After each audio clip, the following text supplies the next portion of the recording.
നമസ്കാരം. നമ്മുടെ ഇന്നത്തെ വീഡിയോയിലേക്ക് നിങ്ങൾക്ക് എല്ലാവർക്കും സ്വാഗതം. നമ്മൾ ഇന്ന് ഡിസ്കസ് ചെയ്യാൻ പോകുന്ന ടോപ്പിക് എന്ന് വെച്ച് കഴിഞ്ഞാൽ ഫിൽറ്റർ സർക്യൂട്ട്സിനെ കുറിച്ചാണ്.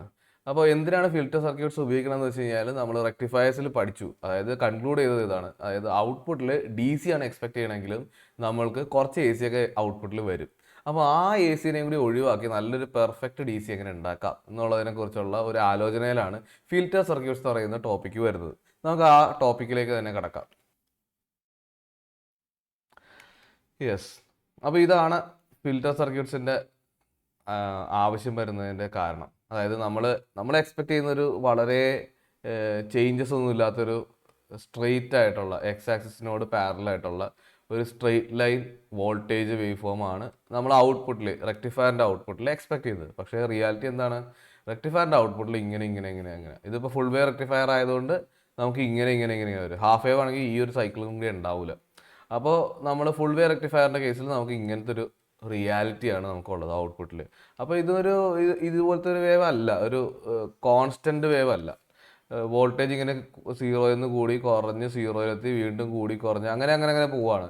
ആകെയുള്ള മെച്ചം എന്ന് വെച്ച് കഴിഞ്ഞാൽ നെഗറ്റീവ് ഹാഫ് സൈക്കിൾസ് ഇല്ല, എല്ലാം പോസിറ്റീവ് ഹാഫ് സൈക്കിൾസ് ആക്കി മാറി. അതുകൊണ്ട് ആവറേജ് വോൾട്ടേജ്, മീൻ വോൾട്ടേജ് അഥവാ DC voltage in this wave form is positive. അത് മാത്രമുള്ളൂ ഇതിൻ്റെ അകത്തുള്ളൊരു കാര്യം. പക്ഷേ മെജോറിറ്റി ഇവിടെ കുറേ ഒരു AC കോമ്പണൻറ്റ് നമുക്ക് ഇതിനകത്ത് ഉണ്ട്.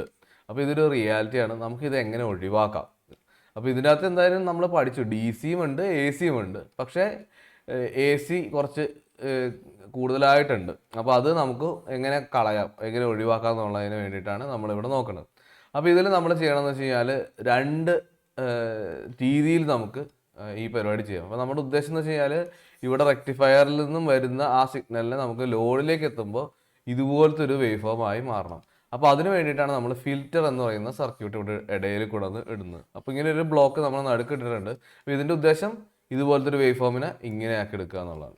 അപ്പോൾ അതിന് നമ്മൾ എന്ത് ചെയ്യുന്നത് വെച്ച് കഴിഞ്ഞാൽ ഇങ്ങോട്ടേക്ക് ACയും DCയും വരുന്നുണ്ട്. ആ ACനെയും DCനെയും അതിനകത്ത് നമ്മൾ DC മാത്രം ഇപ്പുറത്തേക്ക് കടത്തി വിടുക. ലോഡിലേക്ക് DC മാത്രമേ പോകാൻ പാടുള്ളൂ എന്നുള്ളതാണ് നമ്മളിവിടെ ചെയ്യേണ്ട ഒരു കാര്യം. അപ്പോൾ ACയും ഉണ്ട്, AC പ്ലസ് DC ആണ് നമുക്കിവിടെ വരുന്നത്. പക്ഷേ ഇവിടെ എത്തുമ്പോഴത്തേക്ക് എന്താണ്, DC മാത്രമേ പാടുള്ളൂ. അപ്പോൾ ഇത് നമ്മളപ്പോൾ റിജക്റ്റ് ചെയ്യുന്നുണ്ട്. ACനെ ഇവിടെ വെച്ചിട്ട് റിജക്റ്റ് ചെയ്യുന്നുണ്ട്. ഇങ്ങോട്ടേക്ക് ACനെ കടത്തി വിടുന്നില്ല. DC മാത്രമേ ഇപ്പുറത്തേക്ക് വരുന്നുള്ളൂ. AC ഇതിൻ്റെ അകത്ത് വെച്ച് തടയപ്പെടുകയാണ്. അപ്പോൾ അത് തടയാണ്ട് പല മാർഗ്ഗങ്ങളുണ്ട്. ഒന്നാമത്തെ മാർഗ്ഗം എന്ന് വെച്ച് കഴിഞ്ഞാൽ ഇതാണല്ലോ ഫോർവേഡ് ടെർമിനൽ, ഇത് റിട്ടേൺ ടെർമിനൽ. അപ്പോൾ AC ഇവിടെ നിന്ന് ഫോർവേഡ് ടെർമിനൽ വഴി വരുമ്പോഴത്തേക്കും ഫിൽറ്റർ സർക്യൂട്ടിൽ കൂടി കയറിയിട്ട് ACനെ റിട്ടേൺ ടെർമിനൽ വഴി തിരിച്ചു വിടും. അങ്ങനത്തെ ഒരു പരിപാടിയുണ്ട്. ഇല്ലെങ്കിൽ നമ്മൾ ഫോർവേഡ് ടെർമിനലിൽ വെച്ച് തന്നെ ഒരു ഒപ്പോസിഷൻ നമ്മൾ അപ്ലൈ ചെയ്യുക. അപ്പോൾ ഇങ്ങോട്ടേക്ക് ഈ ഫോർവേഡ് ടെർമിനൽ വഴി തന്നെ ഇങ്ങോട്ടേക്ക് വരികയില്ല. ആ രീതിയിൽ തന്നെ നമുക്ക് രണ്ട് രീതിയിൽ ഓപ്പോസ് ചെയ്യാം. ഒന്ന്, ഫോർവേഡ് ടെർമിനൽ വഴി വരുന്ന ACനെ അപ്പുറത്തേക്ക് പോകാതെ ഈ റിട്ടേൺ ടെർമിനൽ വഴി ഡൈവേർട്ട് ചെയ്ത് തിരിച്ചു വിടുക. പിന്നെ ഉള്ളത് ACനെ എടുക്കാതിരിക്കുക എന്നുള്ളതാണ്. ഫോർവേഡ് ടെർമിനൽ വഴി അകത്തേക്ക്, ഫിൽറ്ററിൻ്റെ അകത്തേക്ക് എടുക്കാതിരിക്കുക എന്നുള്ളതാണ് രണ്ടാമത്തെ വഴി. അപ്പോൾ രണ്ട് വഴികളാണ് നമുക്ക് ഇതിനുള്ളത്. ഫോർവേഡ് ടെർമിനൽ റിജക്ഷനും ഉണ്ട്, റിട്ടേൺ ടെർമിനൽ വഴിയുള്ള റിജക്ഷനും ഉണ്ട്. അപ്പോൾ അങ്ങനെ നമ്മൾ ഡൈവേർട്ട് ചെയ്തും വിടാറുണ്ട്. അപ്പോൾ ഇത് രണ്ടുമാണ് നമുക്കുള്ളത്. അപ്പോൾ ഇത് വെച്ചിട്ടുള്ള കുറേ ഫിൽറ്റർ ടോപ്പോളജീസ് ഉണ്ട്. 4 ഫിൽറ്റർ ടോപ്പോളജീസ് ആണ് നമ്മൾ പഠിക്കുക. 4 ഞാനിവിടെ കൊടുത്തിട്ടുണ്ട്. അപ്പോൾ ആദ്യം നമ്മൾ പഠിക്കുന്നത് കപ്പാസിറ്റർ ഇൻപുട്ട് ഫിൽറ്റർ എന്ന് പറയുന്ന ഒരു ഫിൽറ്ററാണ്. അപ്പോൾ ഇതിലെന്താ സംഭവം എന്ന് വെച്ച് കഴിഞ്ഞാൽ ഒരു കപ്പാസിറ്റർ നമ്മൾ ഇവിടെ ഇട്ടിട്ടുണ്ട്. എവിടെ, നമ്മൾ ലോഡിലേക്ക് കടക്കുന്നതിന് മുന്നേ ഒരു കപ്പാസിറ്റർ പാരലായിട്ട്, ലോഡിന് പാരലായിട്ട് നമ്മളൊരു കപ്പാസിറ്റർ ഇടും. അതിൻ്റെ വാല്യൂ, കപ്പാസിറ്റൻസിൻ്റെ വാല്യൂ C, അങ്ങനെ ഒരു കപ്പാസിറ്റൻസ് ഇടും. അപ്പോൾ എന്താ പ്രത്യേകത എന്ന് വെച്ച് കഴിഞ്ഞാൽ capacitors try to allow AC to pass through it. AC signals എല്ലാം കപ്പാസിറ്റർ വഴി അപ്പുറത്തേക്ക് പാസ് ചെയ്ത് പോകും. അപ്പോൾ ഇതിൻ്റെ അർത്ഥം എന്ന് വെച്ച് കഴിഞ്ഞാൽ DCനെ കടത്തി വിടുന്നില്ല കപ്പാസിറ്റർ, പക്ഷേ ACനെ കടത്തി വിടുന്നു. അപ്പോൾ ഇറ്റ് ഈസ് ലൈക്ക് ഡൈവേർട്ടിങ്.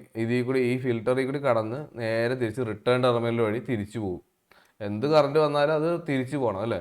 അപ്പോൾ ആ AC കോമ്പോണൻസ് എല്ലാം നമ്മളുടെ ഈ കപ്പാസിറ്റർ വഴി തിരിച്ചു പോകും. DC കോമ്പോണൻസ് ലോഡിലേക്ക് വന്ന് അത് ലോഡ് വഴിയായിരിക്കും തിരിച്ചു പോകുക. അപ്പോൾ അങ്ങനെയാണ് നമ്മൾ ലോഡിനെ ACയിൽ നിന്നും പ്രൊട്ടക്റ്റ് ചെയ്യുന്നത്. DC മാത്രമേ ഇതിലേക്ക് കടത്തി വിടുന്നത്. അപ്പോൾ ACയും DCയും കൂടി വരും, പക്ഷേ നമ്മുടെ കപ്പാസിറ്റർ വഴി റിട്ടേൺ ടെർമിനലിലേക്ക് കൂടി അതിനെ ഡൈവേർട്ട് ചെയ്ത് അങ്ങോട്ടേക്ക് പോകും. അപ്പോൾ ഇതാണ് നമ്മൾ ആദ്യം പറഞ്ഞ പോലത്തെ ഒരു കേസ്, റിട്ടേൺ ടെർമിനൽ വഴി ഡൈവേർട്ട് ചെയ്ത് വിടുന്നത്. അപ്പോൾ ഇത് കപ്പാസിറ്റർ ഇൻപുട്ട് ഫിൽറ്റർ എന്ന് പറയും. ഇതിൻ്റെ റിപ്പിൾ ഫാക്ടർ, ഈ ഒരു സാധനം ഉപയോഗിച്ചാലുള്ള റിപ്പിൾ ഫാക്ടർ എന്ന് പറഞ്ഞാൽ ഇതുപോലെ ഇരിക്കും. ഫുൾ വേ റെക്ടിഫയറാണ് ഉപയോഗിക്കണമെങ്കിൽ 1/4√3 FCRL. ഇപ്പുറത്ത് ഉപയോഗിക്കുന്നത് ഫുൾ വേ റെക്ടിഫയർ ആയിരുന്നെങ്കിൽ 4 വരും, ഹാഫ് വേവ് ആയിരുന്നെങ്കിൽ 2 ആയിരുന്നു ഈ ഒരു നമ്പർ. അപ്പോൾ അങ്ങനെ നമുക്ക് റിപ്പിൾ ഫാക്ടറിൻ്റെ ഇക്വേഷൻസ് ഇവിടെ ഉണ്ട്. അപ്പോൾ ഇതിനകത്ത് നോക്കി കഴിഞ്ഞാൽ റിപ്പിൾ ഫാക്ടർ നമ്മുടെ ഇപ്പോഴത്തെ ലോഡിനെയും കൂടി ഡിപ്പെൻഡ് ചെയ്യുന്നുണ്ട്. ഈ ഒരു ലോഡിനെ ഡിപ്പെൻഡ് ചെയ്യുന്നുണ്ട്. ലോഡ് കൂടിക്കഴിഞ്ഞാൽ റിപ്പിൾ ഫാക്ടർ കുറയും എന്നുള്ള രീതിയിലാണ് നമ്മൾ ഇതിൽ കാണുന്നത്. അപ്പോൾ അങ്ങനെ നമുക്ക് റിപ്പിൾ ഫാക്ടറിൻ്റെ ഒരു ഇക്വേഷനും കൂടി ഇതിനകത്തുണ്ട്. അപ്പോൾ നമ്മൾ കപ്പാസിറ്റർ ഇൻപുട്ട് ഫിൽറ്റർ കൊടുത്തു കഴിഞ്ഞാൽ ഇതാണ് നമ്മുടെ റിപ്പിൾ ഫാക്ടറിൻ്റെ ഇക്വേഷൻ. ശരി, അങ്ങനെയാണെങ്കിൽ നമുക്ക് അടുത്ത ടോപ്പോളജി നോക്കാം. അത് ചോക്ക് ഇൻപുട്ട് ഫിൽറ്റർ എന്ന് പറയുന്ന ടോപ്പോളജിയാണ്. ഇതിനകത്ത് നമ്മൾ ഒരു ചോക്ക് അഥവാ ഒരു ഇൻഡക്ടറാണ് നമ്മൾ ഉപയോഗിച്ചിട്ടുള്ളത്. അപ്പോൾ ഇൻഡക്ടർ നമ്മൾ ഉപയോഗിക്കണമെന്ന് വെച്ച് കഴിഞ്ഞാൽ നമ്മുടെ ഫോർവേഡ് ടെർമിനലിൽ തന്നെ ഇടും.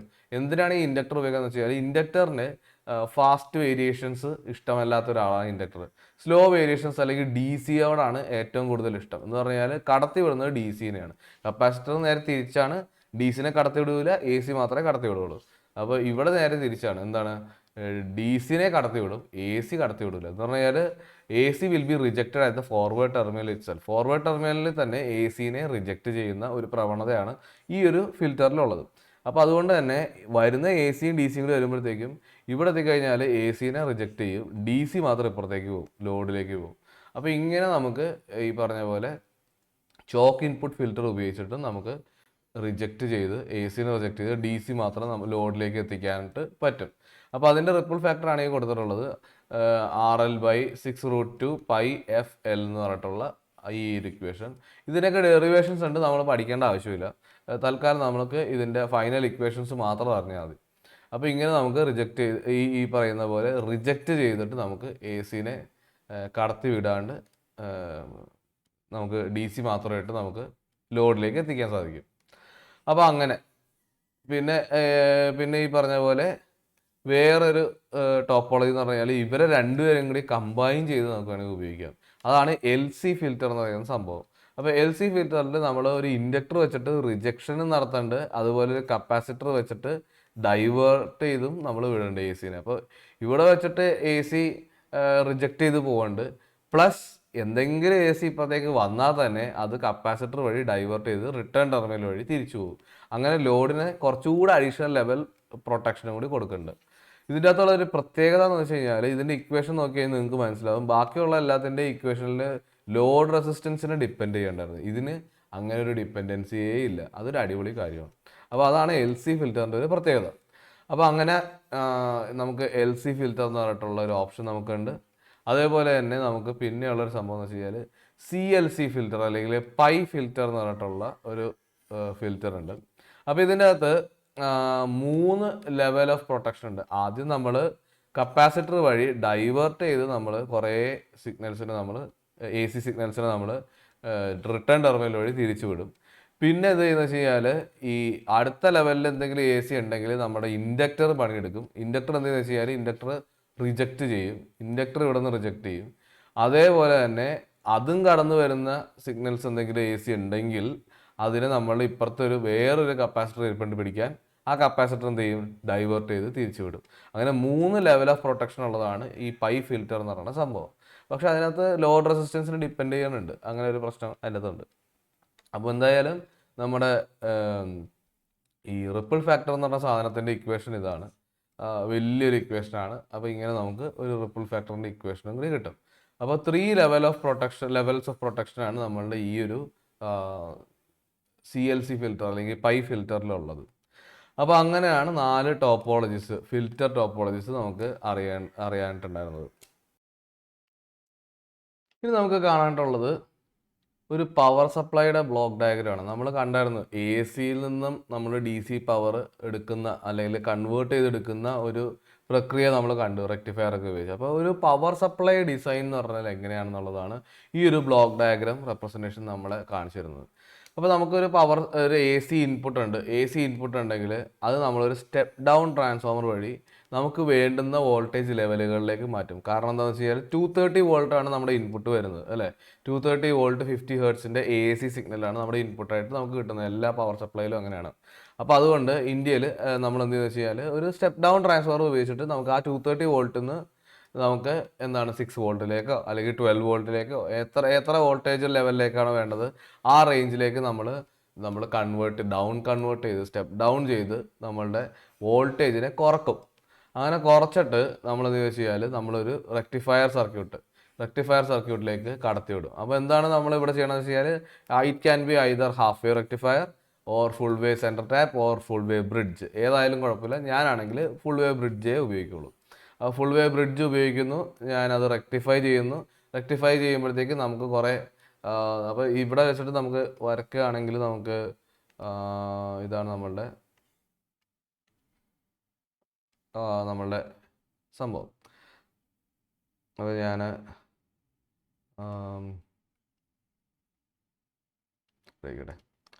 ഓക്കെ. അപ്പോൾ ഇങ്ങനെയാണ് നമ്മളുടെ ആക്സിസ് കിടക്കുന്നത്. അപ്പോൾ ഇതിൽ നമ്മൾ ഇങ്ങനത്തെ ഒരു വേവ് ഫോം നമുക്ക് കിട്ടും. ഓക്കെ, ആ ഒരു വേവ് ഫോമാണ് റെക്ടിഫയറിലേക്ക് കൊടുക്കുക. റെക്ടിഫയറിൽ എത്തിക്കഴിഞ്ഞ് കഴിഞ്ഞാൽ റെക്ടിഫയറിൻ്റെ ഔട്ട്പുട്ടിൽ എന്താണ് വരിക? റെക്ടിഫയറിൻ്റെ ഔട്ട്പുട്ടിൽ ഇതുപോലെ നമുക്ക് കുറച്ച് വേവ്സ് കിട്ടും. 1 2 3 ഇതുപോലത്തെ വേവ്സ് ആയിട്ട് മാറും. അപ്പോൾ ഇങ്ങനെ വേവ്സ് ആയി കഴിഞ്ഞ് കഴിഞ്ഞാൽ നമുക്ക് അടുത്ത സ്റ്റെപ്പ് എന്ന് പറഞ്ഞു കഴിഞ്ഞാൽ ഫിൽറ്റർ എന്ന് പറഞ്ഞ സംഭവത്തിലേക്ക് കടത്തിവിടും. നമ്മളിപ്പോൾ പഠിച്ച ഫിൽറ്ററിലേക്ക് കടത്തിവിടും. ഫിൽറ്റർ എന്താണെന്ന് വെച്ച് കഴിഞ്ഞാൽ ഇതിൻ്റെ അകത്തുനിന്നൊരു നല്ലൊരു ഡി സി ഇവിടെ ഉണ്ടാക്കി തരും. അപ്പോൾ ആ ഡി സി നമുക്ക് ഇവിടെ ഔട്ട്പുട്ടിൽ നമുക്കൊരു ഡി സി സിഗ്നൽ നമുക്ക് കിട്ടും. അപ്പോൾ ഡി സി സിഗ്നൽ എന്നൊക്കെ പറഞ്ഞു കഴിഞ്ഞാലും ചെറിയൊരു വേരിയേഷനൊക്കെ ഉണ്ടാകും അല്ലേ. വേരിയേഷൻസ് വരാം, ഗ്ലിച്ചുകൾ വരാം, വോൾട്ടേജ് ഗ്ലിച്ചുകൾ എന്ന് പറഞ്ഞാൽ പെട്ടെന്നുള്ള ചേഞ്ചുകൾ, വോൾട്ടേജ് സർജ് വരാം, അല്ലെങ്കിൽ അങ്ങനെ എന്തെങ്കിലുമൊക്കെ ചില പ്രശ്നങ്ങളൊക്കെ വേണമെങ്കിൽ വരാം ഇതിൻ്റെ അകത്ത്. അപ്പോൾ അതുകൊണ്ട് നമ്മൾ എന്ത് ചെയ്യുന്നത് വെച്ച് കഴിഞ്ഞാൽ വോൾട്ടേജ് റെഗുലേറ്റർ എന്ന് പറഞ്ഞൊരു സാധനത്തിലേക്ക് കൂടി കടത്തിവിടും. വോൾട്ടേജ് റെഗുലേറ്ററിൻ്റെ പണി എന്ന് വെച്ച് കഴിഞ്ഞാൽ വേറെ ഒന്നുമല്ല, അതിൻ്റെ ഔട്ട്പുട്ടിൽ നമുക്ക് നല്ലൊരു ക്ലീൻ ഡി സി വോൾട്ടേജ് നമുക്ക് കിട്ടും. അപ്പോൾ ഒരു ചേഞ്ചും ഇല്ലാത്ത നല്ല പെർഫെക്റ്റ് ആയിട്ടുള്ള ഒരു ഔട്ട്പുട്ട് നമുക്ക് ഈ വോൾട്ടേജ് റെഗുലേറ്ററിൻ്റെ ഔട്ട്പുട്ടിൽ നമുക്ക് കിട്ടും. അപ്പോൾ അതിനു വേണ്ടി നമ്മളൊരു വോൾട്ടേജ് റെഗുലേറ്ററെ കൂടി കടത്തിവിട്ട് വോൾട്ടേജ് റെഗുലേറ്ററിൻ്റെ ഔട്ട്പുട്ട് എടുത്താണ് നമ്മൾ ബാക്കിയുള്ള എന്ത് ഡിവൈസിനെ പവർ ചെയ്യാനാണ് നമ്മൾ ഉദ്ദേശിച്ചത് അതിലേക്ക് കൊടുക്കുക. അപ്പോൾ ഇതിനകത്ത് ചില ബ്ലോക്കുകളൊക്കെ നമുക്ക് വേണമെങ്കിൽ ഒഴിവാക്കാം. ചില സമയത്ത് നമുക്ക് ഈ വോൾട്ടേജ് റെഗുലേറ്ററിൻ്റെ ആവശ്യമേ ഇല്ല. ഈ കൊതുക് ബാറ്റിനൊന്നും വോൾട്ടേജ് റെഗുലേറ്റർ അത്ര ആവശ്യമല്ല. അല്ലെങ്കിൽ ഈ പറഞ്ഞ നമ്മളുടെ LED ലൈറ്റുകൾക്ക് വോൾട്ടേജ് റെഗുലേറ്ററിൻ്റെ ആവശ്യമില്ല. പിന്നെ ഈ പറഞ്ഞ ഫിൽറ്ററുകളുടെ ആവശ്യം ചിലപ്പോൾ വരണമെന്നില്ല. അപ്പോൾ ഇതൊക്കെ അഡീഷണൽ ലെവൽസ് ആണ് നമ്മളുടെ ഈ ഒരു കാര്യത്തിൽ. ഓരോ ആപ്ലിക്കേഷൻ അനുസരിച്ചിട്ട് ചിലതൊക്കെ നമ്മൾ ഉപയോഗിക്കും, ചിലത് ഉപയോഗിക്കണമെന്നില്ല. സ്റ്റെപ്പ് ഡൗൺ ട്രാൻസ്ഫോമർ നമുക്ക് വേണ്ടതാണ്, നമുക്ക് ഒരു പർട്ടിക്കുലർ ലെവലിലേക്ക് കൊണ്ടുവരാനായിട്ട് നമുക്ക് ആവശ്യമുണ്ട്. ചില കേസുകളിൽ സ്റ്റെപ്പ് ഡൗൺ ട്രാൻസ്ഫോമറിന് പകരം ഒരു കപ്പാസിറ്റർ റെസിസ്റ്റർ കോമ്പിനേഷൻ വെച്ചിട്ടുള്ള സർക്യൂട്ടുകളുണ്ട്. ഈ പ്രത്യേകിച്ച് നമ്മളുടെ LED ലൈറ്റുകളൊക്കെ ഉപയോഗിക്കാൻ നേരത്ത് അതിൻ്റെ അകത്ത് നമുക്ക് ഈ ട്രാൻസ്ഫോമർ ഒന്നും ഉൾപ്പെടുത്താനുള്ള സൗകര്യമൊന്നും ഉണ്ടാവാറില്ല. അപ്പോൾ അതുകൊണ്ട് നമ്മൾ ഈ ബൾബ് ഹോൾഡറിലിടുന്ന LED ലൈറ്റുകളെല്ലാം ഒരു RC നെറ്റ്വർക്ക് വെച്ചിട്ട് നമ്മൾ സ്റ്റെപ്പ് ഡൗൺ ചെയ്യാറുണ്ട്. അപ്പോൾ ആ സമയത്ത് ഈ ബ്ലോക്കിൽ ട്രാൻസ്ഫോമറിന് പകരം ഈ RC നെറ്റ്വർക്ക് എന്ന് പറയുന്ന സംഭവമായിരിക്കും. അതിനുശേഷം നമുക്ക് റെക്ടിഫയർ നമുക്ക് വേണ്ടി വരും. അപ്പോൾ അങ്ങനെയൊക്കെ നമുക്ക് കുറേ പരിപാടികളൊക്കെ ഉണ്ട്. നമുക്ക് ചില ഈ ബ്ലോക്കുകളിലൊക്കെ അവിടെ ഇവിടെയൊക്കെ മാറ്റങ്ങളൊക്കെ വരുത്താറുണ്ട് ബിക്കോസ് ഓഫ് കോസ്റ്റ് റിഡക്ഷൻ. അപ്പോൾ കോസ്റ്റ് റിഡക്ഷനൊക്കെ വേണ്ടിയിട്ട് നമ്മൾ അങ്ങനെയൊക്കെ ചെയ്യാറുണ്ട്. പക്ഷേ നമുക്ക് നല്ലൊരു സർക്യൂട്ട് നമുക്ക് വേണം, അല്ലെങ്കിൽ നല്ലൊരു പവർ സപ്ലൈ വേണമെന്നുണ്ടെങ്കിൽ ഇതുപോലെ ഉപയോഗിക്കേണ്ടി വരും. സ്റ്റെപ്പ് ഡൗൺ ട്രാൻസ്ഫോമറിനെ വെട്ടാൻ പറ്റിയ വേറെ സംഭവങ്ങൾ അങ്ങനെ വരാറില്ല. അപ്പോൾ നല്ലൊരു ട്രാൻസ്ഫോമർ ഉപയോഗിക്കുക. പിന്നെ അതുപോലെ തന്നെ ബ്രിഡ്ജ് റെക്ടിഫയർ ഉപയോഗിക്കുക, നല്ലൊരു ഫിൽറ്റർ ഉപയോഗിക്കുക, അതുപോലെ തന്നെ ഒരു വോൾട്ടേജ് റെഗുലേറ്ററും കൂടി ഉപയോഗിച്ച് കഴിഞ്ഞാൽ പെർഫെക്റ്റ് ആയിട്ടുള്ള ഒരു DC നമുക്ക് ഔട്ട്പുട്ടിലേക്ക് കിട്ടും. അപ്പോൾ ഇങ്ങനെയാണ് നമ്മൾ ഇപ്പോൾ മൈക്രോ കൺട്രോളേഴ്സിനെ പവർ ചെയ്യണം, അല്ലെങ്കിൽ നമ്മളുടെ കമ്പ്യൂട്ടേഴ്സിനെ പവർ ചെയ്യണം. അപ്പോൾ അതിൻ്റെ അകത്ത് 12 വോൾട്ട് DC ഒക്കെ നമുക്ക് ആവശ്യമായിട്ട് വരും. അങ്ങനെ 12 വോൾട്ട് DC ഒക്കെ ആവശ്യമുണ്ടെങ്കിൽ നമ്മൾ ചെയ്യുന്നത് ഈ ഒരു പ്രോസസ്സ് കംപ്ലീറ്റ് ആയിട്ട് ഇംപ്ലിമെൻറ്റ് ചെയ്യുക എന്നുള്ളതാണ്. ഈ 4 ബ്ലോക്കുകളും കംപ്ലീറ്റ് ആയിട്ട് നല്ല പെർഫെക്റ്റ് ആയിട്ട് ഇംപ്ലിമെൻറ്റ് ചെയ്ത് കഴിഞ്ഞാൽ വേരിയേഷൻസ് ഇല്ലാത്ത നമുക്ക് DC കിട്ടും. അതുണ്ടായാൽ മാത്രമേ ഈ ഇത്തരം ഡിജിറ്റൽ സർക്യൂട്ടുകളൊക്കെ പ്രോപ്പറായിട്ടൊക്കെ വർക്കുകൾ, മൈക്രോ കൺട്രോളറൊക്കെ അടിച്ചു പോകും. അല്ലെങ്കിൽ ഇതൊന്ന് വോൾട്ടേജ് റെഗുലേറ്റർ ഒന്നും ഇല്ലെങ്കിൽ അതൊക്കെ അടിച്ചു പോകും. അപ്പോൾ അതുകൊണ്ട് നമ്മൾ ഇതെല്ലാം പ്രൊവൈഡ് ചെയ്തിട്ടുള്ള സർക്യൂട്ടുകളായിരിക്കും നമ്മൾ ഉപയോഗിക്കുക. ഓക്കെ, അപ്പോൾ ഇതൊക്കെയാണ് നമ്മുടെ ഇന്നത്തെ വീഡിയോയുടെ ഒരു ഉള്ളടക്കം. നിങ്ങൾക്ക് ഇന്നത്തെ വീഡിയോ എല്ലാം മനസ്സിലായെന്ന് വിശ്വസിക്കുന്നു. എന്തെങ്കിലുമൊക്കെ സംശയം ഉണ്ടെങ്കിൽ നമ്മുടെ കമൻറ്റ് ബോക്സിൽ അറിയിക്കുക. നമ്മളുടെ ഡിസ്ക്രിപ്ഷൻ ബോക്സിൻ്റെ അകത്ത് ഇതുമായിട്ട് റിലേറ്റഡ് ആയിട്ടുള്ള ക്വസ്റ്റ്യൻസും ഉണ്ടാവും. അപ്പോൾ നിങ്ങൾക്ക് എല്ലാവർക്കും നല്ലൊരു ദിവസം നേരുന്നു. എല്ലാവർക്കും ബൈ.